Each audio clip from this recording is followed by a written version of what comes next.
friends, welcome to CEC Gurukul Lectures. This is our session on career counseling called Pratibha Samvardhan, and today's topic is very interesting, I would say, because it will help you out in future how to handle difficult people, not only at your workplace but in your social life too. So friends, if you have any question, do talk to us through our toll-free number.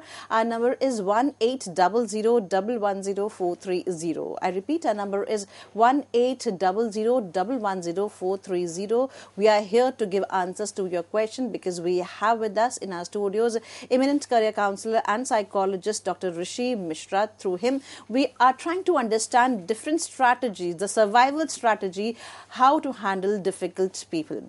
Now, sir, beginning with this session, I have a question in mind. Question कुछ इस तरीके का है कि जब किसी जटिल, कठिन, डिफिकल्ट व्यक्ति को ये महसूस होने लगे कि सामने वाला जिससे वार्तालाप कर रहा है, उसे अपनी बात समझाने की कोशिश कर रहा है, वो डिफिकल्ट है, उसके साथ किसी नितांत पर, किसी निष्कर्ष पर पहुंचना बहुत मुश्किल है। ऐसे में जो व्यक्ति सही है, उसकी सर्वाइवल स्ट्रैटेजीज या उसकी डीलिंग स्ट्रैटेजी क्या होनी चाहिए? देखिए, जब हम डिफिकल्ट सिचुएशंस की, स्पेसिफिकली डिफिकल्ट लोगों की बात करते हैं, तो इसके अंदर बहुत सारी इफेक्टिव स्ट्रैटेजीज हैं, बहुत सारी स्ट्रैटेजीज हैं जो सिर्फ एक टाइम तक काम करती हैं।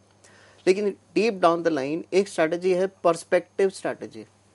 पर्सपेक्टिव का मतलब कि पर्सपेक्टिव एक वर्ड है जिसको हम यूज करते हैं कि वो उसका संदर्भ क्या है, अगर हिंदी में देखें तो, कि वो पूरी वार्तालाप के संदर्भ में चल रही थी। अक्सर होता ये है कि जब हम डिफिकल्ट लोगों के साथ इंटरेक्ट करते हैं या डील करते हैं, तब हम अपना असली मुद्दा भूल जाते हैं कि आखिर ये बात, ये जो चीज़ शुरू हुई थी, ये क्यों शुरू हुई थी। अब डिफिकल्ट लोग के बारे में हम पहले वाले लेक्चर सीरीज में देख चुके हैं कि क्या डिफिकल्ट लोग होते हैं, उनको आइडेंटिफाई कैसे करें और कुछ इफेक्टिव स्ट्रेटेजीज क्या होनी चाहिए। सो जब ऐसी सिचुएशन हो जाए, जब डिफिकल्ट इंसान ये मानने को तैयार नहीं है कि एक्चुअली प्रॉब्लम क्या है, या पूरी वार्तालाप अपने मुद्दे से भटक जाए, देन आपको फर्स्ट ऑफ ऑल ये देखना चाहिए कि क्या मैं बहुत सारी अनवांटेड, अननेसेसरी चीज़ों के ऊपर क्या मैं अपना फोकस कर रहा हूँ या नहीं। क्योंकि कोई भी कन्वर्सेशन में आप देखेंगे, मुद्दा एक होता है, लेकिन वो छोटे छोटे मुद्दों को इकट्ठा लेके चला जाता है। अब इस चीज़ को सॉल्व करने के लिए मैं एक साइकोलॉजी का प्रिंसिपल है, जिसे कहते हैं gestalt psychology. Gestalt psychology Germany में डेवलप हुई थी, और वो साइकोलॉजी कहती है whole is better than sum of its part.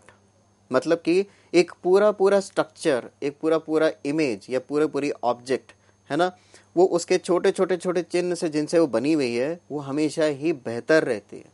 जैसे कि छोटा सा एग्जांपल, अब आप देखेंगे कि जब हम कोई मिट्टी के बर्तन बनाते तो शुरू में उसकी जो हमारे को शेप है वो नज़र नहीं आती, तो वो मिट्टी के बर्तन देखने में बड़े अटपटे, अजीब से लगते हैं, हमें लगता है कि ये क्या चीज़ है। लेकिन धीरे धीरे जैसे ही बर्तन बनाने वाला उसको एक शेप देता है, तो उसकी एक शेप निकल के आती है, वो बहुत सुंदर लगता है देखने में, ठीक है ना।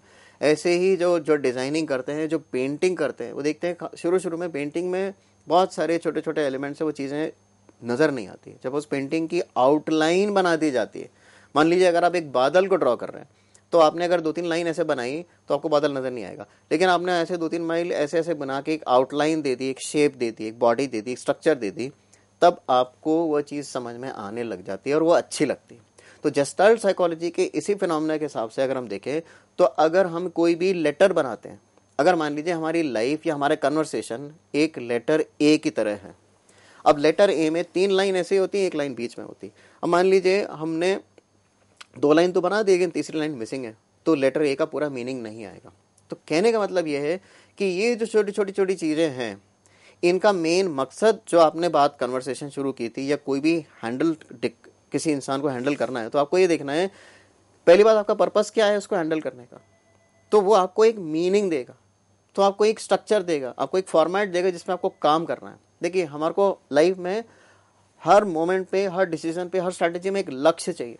अगर हमारा किसी भी चीज़ में लक्ष्य मिसिंग है, तो पहले लक्ष्य क्या होगा, आप अपनी लाइफ को सक्सेसफुल होने के साथ साथ ईजी बनाना चाहते हैं और सिंपल बनाना चाहते हैं।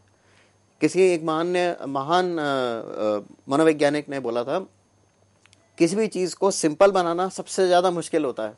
जैसे कि आप मूवीज़ में देखेंगे कि लाफ्टर चैलेंज बोलते हैं, किसी भी इंसान को हंसाना, ठीक है ना। आप सोचते हैं कि वो जो हंसा रहे हैं कि बहुत छोटी छोटी सिंपल सिंपल चीज़ों पे हंसा रहे हैं, लेकिन बहुत लाइफ को, कॉम्प्लिकेटेड लाइफ को सिंपल बनाना बहुत मुश्किल होता है, ठीक है ना। तो आपको क्या करना है, इस सारी चीज़ों को सिंप्लीफाई करना है, ना कि अपने लिए बल्कि जो डिफ़िकल्ट इंसान है उसके लिए। क्योंकि लोग डिफ़िकल्ट कब बनते हैं, जब अपनी लाइफ को सिंप्लीफाई नहीं कर पाते हैं, क्योंकि उनको अपने लाइफ के लक्ष्य नहीं पता है। तो ये लक्ष्य ही हिस्सा है आधार का। अगर आप किसी के लक्ष्य को बदलने की कोशिश करेंगे वो तभी बदलेंगे। लेकिन अगर हमारे को एक डिफिकल्ट इंसान मिल गया और हमने ये सोच लिया कि इससे तो काम नहीं निकलेगा, ठीक है ना, या इसके साथ मैं डील नहीं कर पाऊंगा, तो शायद मैंने एक अपने लिए ही या उसके लिए एक स्टेटमेंट जारी कर दी है और मैं उसी स्टेटमेंट के आसपास ही सोचता रहता हूँ, ठीक है ना। तो कहते हैं, एक और कहावत है, वो कहते हैं कि जब आप सक्सेसफुल होने वाले होते हो तो वो थोड़ी सी आखिरी कोशिश ही जो है वो अगर आप कर लेते हो तो आप हो जाते हो, ठीक है। अगर हम इसी फिनोमेना को लें तो हमने उस पूरी चीज़ को स्ट्रक्चर देने के लिए क्या हम अपने आप को इन्वॉल्व कर रहे हैं या अपने आप को सिर्फ फोकस पे डाल रहे हैं।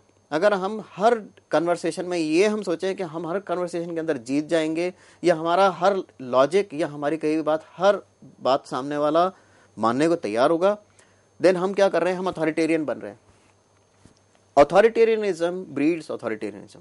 क्योंकि यहाँ मैं थोड़ी सी फिलॉसफी को लाना चाहूँगा, क्योंकि हम सब एक फिलॉसफी के साथ जीते हैं। अब ये अथॉरिटेरियन फिलॉसफी क्या है कि अगर मैं एक अथॉरिटेरियन कंट्री में रहूँगा, अथॉरिटेरियन लोगों के साथ रहूँगा मैं, तो मेरे अंदर वो विचार ऑब्वियसली ऑटोमेटिकली आ जाएगा, जो कि thanks to our mirror neurons जो हमारे ब्रेन में होते हैं, हम वैसे ही व्यवहार करने लग जाते हैं। यही चीज़ है जो आपको फिल्टर करनी है। देखिए, लाइफ में जब तक आप फिल्टर नहीं करेंगे आपको क्वालिटी नहीं मिलेगी। तो अगर आप यहाँ फिल्टर कर रहे हैं अपने आप को कि क्या मैं अपनी बात जबरदस्ती मनवाना चाह रहा हूँ सामने वाले से या मैं एक लॉजिक पे आना चाह रहा हूँ, ठीक है, तो उसके लिए जैसे पहले स्ट्रेटेजी थी कि आपको थोड़ा बहुत स्माइल करना होगा, थोड़ा बहुत सिचुएशन को कामली डील करना होगा, और तीसरी चीज़ अपने आप को पूरी तरह से उस सिचुएशन के अंदर इन्वॉल्व नहीं करना होगा, ठीक है। जब हम स्माइल करते हैं तो हम एक और चीज़ करते हैं, हम अपने आप को सिचुएशन से थोड़ा सा बाहर निकाल लेते हैं, ठीक है। अगर आप देख रहे होंगे, अगर कई लोगों के बीच में लड़ाई हो रही हो तो उसका इफेक्टिव सोल्यूशन वो दे सकता है जो उस लड़ाई में इन्वॉल्व ना रहे, ठीक है ना। अब हमेशा ऐसा नहीं होता कि उस लड़ाई में आप इन्वॉल्व ना रहें, ठीक है। तो अगर आप उस लड़ाई में इन्वॉल्व नहीं है और अपने आप को पूरी तरह से इन्वॉल्व नहीं देख रहे, तो आप ये सोच सकते हैं कि ऐसे कौन से मुद्दे थे जिसको हमारे को सॉल्व करने। तो प्रायोरिटाइजेशन, इन सारी बातों से एक चीज समझ में आती है, प्रायोरिटाइजेशन इज मोस्ट इंपॉर्टेंट। अगर आपको सक्सेसफुल होना है और शांति जीवन में चाहिए तो आपको प्रायोरिटी रखनी ही पड़ेगी, क्योंकि हम प्रायोरिटी हर रोज करते हैं तभी हम आज की डेट में लाइफ जी पाते हैं। हम प्रायोरिटी करते हैं कि हमें क्या खाना है, हमें कैसे कपड़े पहनने हैं, हमें कौन सी जॉब करनी है, हमें किन से लोगों से इंटरेक्ट करना है। ये ही प्रायोरिटी अगर हम थोड़ी सी और अपनी लाइफ में लाने लग जाएंगे तो हम देखेंगे हम सक्सेसफुल ज़्यादा हैं। जैसे कि अगर आपके पास मीडिया है, आप उसमें से टीवी है, इसमें से आप ये नहीं कर सकते कि आप सारे के सारे 100 चैनल आ रहे हैं तो सारे चैनल को आप देखेंगे, नहीं देखते। आप सिर्फ देखते हैं जो लिमिटेड चैनल हैं जिससे आपको इंटरेस्ट पूरा हो रहा है। तो इसके लिए एक प्रिंसिपल है, प्रिंसिपल ऑफ मिनिमलिज्म। अगर इस मिनिमलिज्म प्रिंसिपल को हम लाइफ में अपनाएंगे तो हम देखेंगे कि हम बेकार में दौड़ नहीं रहे हैं लाइफ में, ठीक है ना। यही जो दौड़ने की टेंडेंसी है, यही जो कमांड की टेंडेंसी है, यही जो अथॉरिटेरियन टेंडेंसी है, वो उस झगड़े में हमारे नेगेटिव में काम करती है, ठीक है। सो कुछ लोग क्या करते हैं, उसी झगड़े में वो चीखने चिल्लाने लग जाते हैं और विक्टिम का प्लान खेलने लग जाते हैं कि ये सब मेरे साथ ही होता है। देखिए, जैसे मैंने पहले कहा था कि डिफिकल्ट लोग कौन होते हैं, जो अटेंशन सीकर्स हों। कई लोग हैं वो आपसे बात करते हुए ये बताना चाहेंगे ये सब मेरे साथ ही होता है, तुम भी मेरे साथ ऐसा कर रहे हो। This is again emotional blackmailing. तो जब आप ये चीज समझ जाएं, द गुड एस्पेक्ट इज कि सामने वाले को आपको मिरर करना होगा, आपको ये बताना होगा एक अलग लैंग्वेज में कि शायद मुझे लग रहा है कि आपको ऐसा महसूस हो रहा है। देखिए, हमें लोगों को डायरेक्टिव डायलॉग्स देने पड़ेंगे। डायरेक्टिव डायलॉग्स क्या होते हैं, जो कि कई बार हम किसी से बात करते हैं, हम ये सोचते हैं कि नहीं उसको तो ये पता ही होगा कि ऐसे करना है, ठीक है। जो हम ये एक्सपेक्टेशन लोगों से रखते हैं कि जो चीज़ हमारे को पता है, जो चीज़ हमें पसंद है, वो उनको भी पसंद होनी चाहिए या पता होनी चाहिए, उसी की वजह से सारे मिसकम्युनिकेशंस उत्पन्न होते हैं, ठीक है। तो पहला काम आपको ये करना है कि जो भी इंसान यल कर रहा है, ये चीख रहा चिल्ला रहा है, ये अपना को विक्टिम बता रहा है, देन आप उसको अकेला मत करिए। उसको ये समझिए कि शायद जैसे मान लीजिए कोई क्लास है, उसमें कोई टीचर चिल्ला रहा है, ठीक है ना, और आप प्रिंसिपल हैं, तो आप उस प्रिंसिपल से जाके ये नहीं बोलेंगे कि तुम चिल्ला रहे हो, हम उससे जाके बोलेंगे कि शायद हम लोगों को चिल्लाना कम करना चाहिए।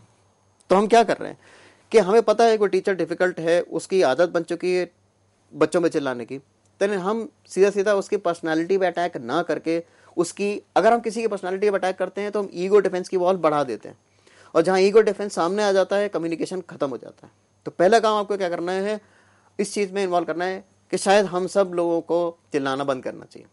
हमने अपनी बात भी रख दी, सामने वाले को बुरा भी नहीं लगा, और शायद सामने वाला थोड़ा थोड़ा समझने लग गया है। अब देखिए यहाँ पॉइंट ये है कि हमने एक बार स्ट्रैटेजी अपनाई, दूसरी बार स्ट्रैटेजी अपनाई, तीसरी बार अपनाई, हमें लगता है कि स्ट्रैटेजी फेल हो रही है। लाइफ में आप देखेंगे बहुत जगह आपको अपनी स्ट्रैटेजी को बार बार रख के देखना होता है, देन ही आपको परफेक्ट रिजल्ट मिलते हैं। सो हमारी जो पेशेंस लूज हो जाती है, वहीं से प्रॉब्लम है कि यहाँ पेशेंस लूज हुई, वहाँ लोग लूज हो जाते हैं, आपके रिलेशनशिप लूज हो जाते हैं, ठीक है। फिर कुछ लोग ऐसे हैं जो आप पे आरोप वापस लगाते हैं, ठीक है ना, ब्लेम करते हैं कि ये जब हो रहा है वो आपकी वजह से हो रहा है, ठीक है ना। यहां आपको बचना चाहिए, क्योंकि जब भी आपके ऊपर आरोप लगाया जाता है, देन आप क्या करते हैं, अपनी सफाई पेश करने लग जाते हैं, ना कि सामने वाले से, बल्कि अपने आप से। और आप ये चाहते हैं कि वो आरोप आपसे उसी वक्त तुरंत हट जाए, ठीक है ना। लेकिन हमें ये देखना है कि जो आरोप लगा रहा है क्या वो नॉर्मल या एक संतुलित मानसिक स्थिति में है, नहीं। तो यहां पर अगर मैं बोलूं एक स्टेप अगर आपको आगे बढ़ना है, तो आपके अंदर थोड़ी सी एम्पैथी एंड केयरिंग आनी चाहिए। देखिए केयरिंग और एम्पैथी का एक लिमिट हम अपने लिए बांध के रखते हैं कि मान लीजिए सामने वाला परेशान है, तो मैं सोच लूंगा कि नहीं यार ये परेशान है, इसलिए मैं ऐसा नहीं करूंगा मैं, ठीक है ना। हम अपने अंदर लिमिट बांध के रखते हैं, इसीलिए क्या करते हैं, अगर हम देखते हैं कि ये हमारे दायरे के अंदर है तो हम उसको बर्दाश्त कर रहे हैं, अगर दायरे से बाहर निकल जाती है तो हम भी बर्दाश्त करना छोड़ देते हैं, ठीक है ना। तो मैं ये नहीं कह रहा हूं कि अपने आप को बाध्य कर लीजिए, लेकिन ये मत सोचिए कि वो आप जो केयरिंग उस समय कर रहे हैं, ठीक है ना, वो सिर्फ आपका भला करेगी, सामने वाले का भी भला करेगा वो केयरिंग एटीट्यूड, ठीक है ना। तो आपको उस एटीट्यूड को उस समय रखना है, क्योंकि आपको उस विवाद को खत्म करना है, ठीक है। अब नेचुरल रिएक्शन क्या होता है किसी भी चीज को डिफेंड करने का, प्रोटेक्ट करने का, कि एकदम से रिएक्ट कर देना, और यही चीज जब सामने वाला करता है, देखिए यहां पर एक और प्रॉब्लम है, एंजाइटी जो है एक दूसरे की हम स्प्रेड करते हैं। किसी भी विवाद में, किसी भी झगड़े में अगर सामने वाला हाईली एंग्शियस है, उसकी कौतूहल बढ़ा हुआ है, उसकी एंजाइटी बहुत ज्यादा है, तो नेचुरली क्या होता है कि हमारी एंजाइटी भी बढ़ जाती है, क्योंकि हम वैसे ही रिएक्ट करने लग जाते हैं। तो अगर हम इस प्रैक्टिस को यूज करें कि हमारे को एकदम से रिएक्ट नहीं करना है, ठीक है ना, क्योंकि ये कोई जनरल नॉलेज का सवाल नहीं है कि पृथ्वी सूरज के चारों ओर घूमती है, सूरज पृथ्वी के चारों ओर, हम एकदम से हाथ खड़ा करेंगे, रिएक्ट करेंगे, नहीं मुझे पता है sir, sun rises from the east, sun rises from the west, मुझे पता है, ठीक है ना। कोडिंग डिकोडिंग या फिर आपका कोई पाइथन का सवाल, या ऐसा नहीं है जिसको आपको एकदम से जवाब देना है। यहाँ कोई कंपटीशन नहीं है, यहाँ पर आपको अपने इस जवाब देने वाली टेंडेंसी को कट करना है, और ये तभी कट होगी जब आप इसके बारे में सोचेंगे। सो यहाँ क्या हो रहे हैं, जब हम एकदम से जवाब दे रहे हैं, हम क्या कर रहे हैं, हम डिफेंसिव बन रहे हैं, ठीक है ना, और डिफेंसिव बनने में ही प्रॉब्लम आती है। तो हमारे को क्या करना है, non defensive communication. So don't be in a hurry to respond to someone, पहली चीज। दूसरा, take some time to understand the context and perspective, कि आखिर वो पूरा मुद्दा था क्या और उसका पर्सपेक्टिव क्या था, ठीक है। एंड उसी के लिए अगर हम कुछ बात करें कि नॉन डिफेंसिव स्टेटमेंट्स, देखिए हम हमेशा स्ट्रैटेजी पे बात करते रहेंगे तो हम रियलिटी में क्या इंप्लीमेंट करना है ये नहीं समझ पाएंगे। अब हमारे को यहां समझना है कि कोई भी अगर सिचुएशन है तो हमारे को किस तरह के डायलॉग या स्टेटमेंट छोड़नी चाहिए। देखिए सामने वाला अगर अपसेट है तो हम उससे सिंपली, देखिए दो स्टेटमेंट मैं बोलता हूं, आर यू अपसेट, ठीक है, दूसरा I am sorry you are upset. दोनों के अंदर फर्क यह है कि अगर सामने वाले का मूड खराब है तो आपने अपनी शायद अपने कंसर्न शो किए हैं सामने वाले से, ठीक है। अब आप इसको हिंदी में अगर बोलें तो मुझे मैं बहुत माफी चाहूंगा, आपको बुरा लग रहा है, ठीक है ना। तो अब इस स्टेटमेंट को आप देखिए, ये स्टेटमेंट बहुत इमोशनली इफेक्टिव है। देखिए, दो तरह की स्टेटमेंट होती है। एक होती है सिंपल स्टेटमेंट, जो कि सुनने में ऐसा लगता है कि हाँ यार ये फॉर्मेलिटी कर रहा है सामने वाला, ठीक है। दूसरी तरह की स्टेटमेंट होती है जब वो इंसान बोलता है ना, तो आपको लगता है कि इसने दिल को छू लिया।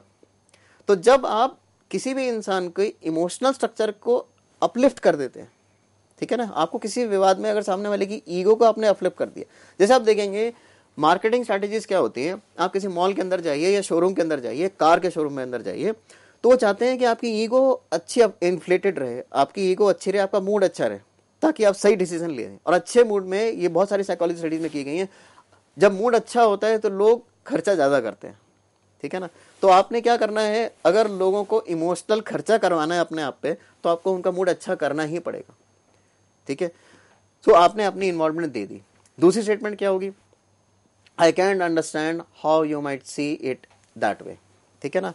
आपने सामने वाले को स्टेटमेंट छोड़ने की जगह अपनी असमर्थता व्यक्त कर दी कि मैं ये समझ नहीं पा रहा हूं कि आपको ये ऐसा क्यों लग रहा है, ठीक है ना। तो आपने क्या कर दिया, सीधा सीधा हमारे लोग बता दिया कि उसको और एक्सप्लेन करना है उस सिचुएशन के, या वो उसके विचार क्या हैं। क्योंकि अगर हमने सिंपली बोल दिया कि मुझे ये गलत है, तुम ऐसा कर रहे हो, या फिर हम, ये एक स्टेटमेंट ये है। दूसरी स्टेटमेंट ये है कि मैं समझ नहीं पा रहा हूं कि तुम ऐसा क्यों कर रहे हो, तो हम इसके अंदर अपनी इन्वॉल्वमेंट भी शो कर रहे हैं। तीसरी स्टेटमेंट अच्छी है, वो कहते हैं दैट इज इंटरेस्टिंग। जो आप बोल रहे हो सुनने में बहुत अच्छा लग रहा है, ठीक है ना, बट क्या ये हो सकता है, उसके बाद आप कुछ भी लगा सकते हैं। तो ये जो डायलॉग है दैट इज इंटरेस्टिंग का मतलब ये है कि सामने वाले की आप ईगो डिफेंड करके रख रहे हैं। जब सामने वाले को लगता है कि उसकी ईगो पे घात हो रहा है, आघात हो रहा है या खतरा है, तो वो अपने डिफेंसिव मैकेनिज्म शुरू कर देता है, आपको रिएक्ट करने लग जाता है। तो आपको ये समझना है कि किसी भी चीज से पहले आपको ये दिखाना है कि आपको वाकई ही उसकी बात को समझने में या उसके विचारों को सुनने में आपको इंटरेस्ट आ रहा है, ठीक है। एक और statement, let's talk when you are a little calmer, when you are feeling little calmer. मतलब ऐसा है, हम तब बात करते हैं जब आप थोड़ा सा रिलैक्स हो जाए, है ना। एंड देन हम समझ रहे हैं कि सामने वाले का इस समय मूड ऐसा है कि वो कुछ भी रिएक्ट कर सकता है। वो एक गुब्बारा है जिसमें हमने जरा सा पिन लगाया, वो फट सकता है, ठीक है ना। इस चीज को हमारे को समझना बहुत जरूरी है। तो कई बार क्या होता है, हम अपने काम की इतनी जल्दी में रहते हैं, हम ये नहीं समझते कि सामने वाले का उस समय मेंटल स्टेट या हेल्थी स्टेट या इमोशनल स्टेट कैसा है, ठीक है ना। सो एक तरह पे हम सबको कुछ ना कुछ मनोवैज्ञानिक पद्धति अपनानी पड़ेगी, क्योंकि हम डेली सिचुएशन में, हर चीज के सिचुएशन में एकदम इमीडिएट साइकोलॉजिकल हेल्प नहीं ले सकते। एंड डेफिनेटली हम लेंगे तो हमें फायदा होगा, ठीक है ना। लेकिन उससे पहले हमारे को कुछ स्टेटमेंट्स और कुछ डायलॉग्स अपने साथ में एज अ टूल रखने चाहिए। देखिए, आज की डेट में हम हर चीज़ के लिए टूल यूज़ कर रहे हैं। हम डिजिटल डिज़ाइनिंग के लिए टूल यूज़ कर रहे हैं, जावा लैंग्वेज सीख रहे हैं, या फिर कोई भी ऑनलाइन क्लासेस को यूज़ कर रहे हैं यूजिंग डिजिटल टूल्स। जैसे कि हम इंस्टाग्राम से कुछ सीख रहे हैं या फिर यूट्यूब का कोई चैनल से कुछ सीख रहे हैं, तो यहाँ भी बहुत सारे टूल्स हैं आपके लिए। ऐसी सिचुएशन में टूल्स क्या होते हैं, सर्टेन नॉन डिफेंसिव स्टेटमेंट, इनको हम कहते हैं नॉन डिफेंसिव स्टेटमेंट। आप अगर गूगल में जाएंगे तो आपको एक बुक मिल जाएगी जो आपको हर सिचुएशन में, इवन ऑफिशियल सिचुएशन में, हर चीज़ को कैसे बोलना है उसके आपको एक सेट ऑफ डायलॉग्स बता देगी, सेट ऑफ स्टेटमेंट बता देगी। और उसके अंदर एरो बना होगा। पहला एरो होगा जिसमें बहुत किसी भी चीज़ को कटाक्ष के तरीके से कैसे बोल सकते हैं, ठीक है ना। उसके बाद उस कटाक्ष को धीरे कैसे कर सकते हैं, फिर थोड़ा सा और कैसे नॉर्मल कर सकते हैं, फिर सामने वाले से बहुत ही प्यार से कोई चीज़ अगर आपको करवानी है तो आप कैसे बोल सकते हैं। तो ऐसी बुक्स आज की डेट में गूगल में ऑनलाइन अवेलेबल है, फ्री ऑफ कॉस्ट अवेलेबल है, अमेजॉन पे भी अवेलेबल है। तो यहाँ पर हम उनको लेके और जैसा हमारी कन्वीनियंट लैंग्वेज है उसके अंदर हम ट्रांसलेट करके उसको हम पढ़ सकते हैं, उसको सीख सकते हैं एंड एक्वायर कर सकते हैं उस स्किल को। ये भी एक बहुत इंपॉर्टेंट स्किल है जिससे आप देखेंगे लाइफ बहुत ईजी हो जाती है, क्योंकि आपके सामने कोई डिफिकल्ट बचता ही नहीं है फिर। जी, because we are talking persistently about how to handle difficult people. यहाँ पर एक क्वेश्चन मेरा आपसे है कि जब भी हम कभी डिफिकल्ट लोगों से बात कर रहे हो, वार्तालाप कर रहे हो, और हो सकता है कि हम हाईएस्ट लेवल अपने एंगर पर पहुंच भी रहे हो, क्या ऐसे में हम अपने आप को काम डाउन कर rather than what powers we have to talk about उसको भी हमारे बात ना करें और सामने वाले में जो डिफिकल्ट आदमी है उसमें क्या पावर्स हैं, उसकी क्या स्पेशलिटी है, उसकी क्या पॉजिटिविटी है, अगर उससे उसको रूबरू करा देंगे तो कहीं ना कहीं हम उसको डाउन कर सकते हैं, यानी कि उसकी जो एंगर की डिग्रीज है उसको डाउन कर सकते हैं. In a way we can instil confidence in the particular person and we can show the right path also. Somewhere I have read about a line, there was a line कि जब भी हम किसी को उसके नाम से एड्रेस करते हैं तो कहीं ना कहीं उस व्यक्ति की आत्मीयता हमसे और भी ज्यादा जुड़ जाती है.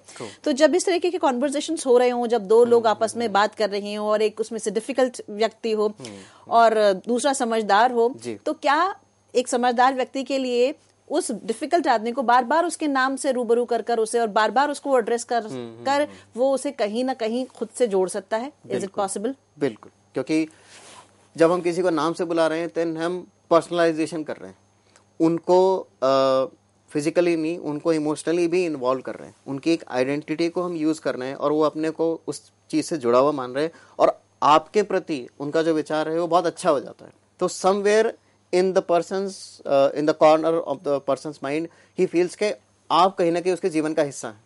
बिल्कुल, दैट इज वन फिलॉसफी. हम जब एमएनसी कल्चर में जाते हैं और एक फ्लोर पर बहुत सारे मैनेजर्स होते हैं, एग्जीक्यूटिव्स होते हैं, और कभी किसी एग्जीक्यूटिव को अगर किसी मैनेजर ने पीछे से उसका नाम लेकर पुकार लिया तो कहीं ना कहीं उसकी क्रेडिबिलिटी, अकाउंटेबिलिटी और वो जो काम कर रहा है उसको लगता है कि शायद वो अच्छा काम कर रहा है, शायद इसीलिए मैनेजर ने उसको उसके नाम से पुकारा. तो इसलिए नाम इतना इंपॉर्टेंट है हमारे जीवन में कि हम उसे कम बोलते हैं, दूसरा ज्यादा बोलता है. तो हम बहुत सारे सिचुएशंस को इस फ्रेंडली रिलेशन को मेंटेन कर सकते हैं by talking and by addressing someone with his name. So thank you, sir. Thank you so much for giving us this wonderful session. And dear friends, we believe that your feedbacks are very, very important for us. So are your questions. Do write to us at cecgurukul.live@gmail.com.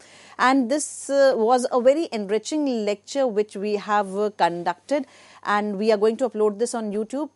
Do watch us the number of times you wanted, and next Thursday we would be meeting again with another vivacious session. Till then, take care. Thank you so much.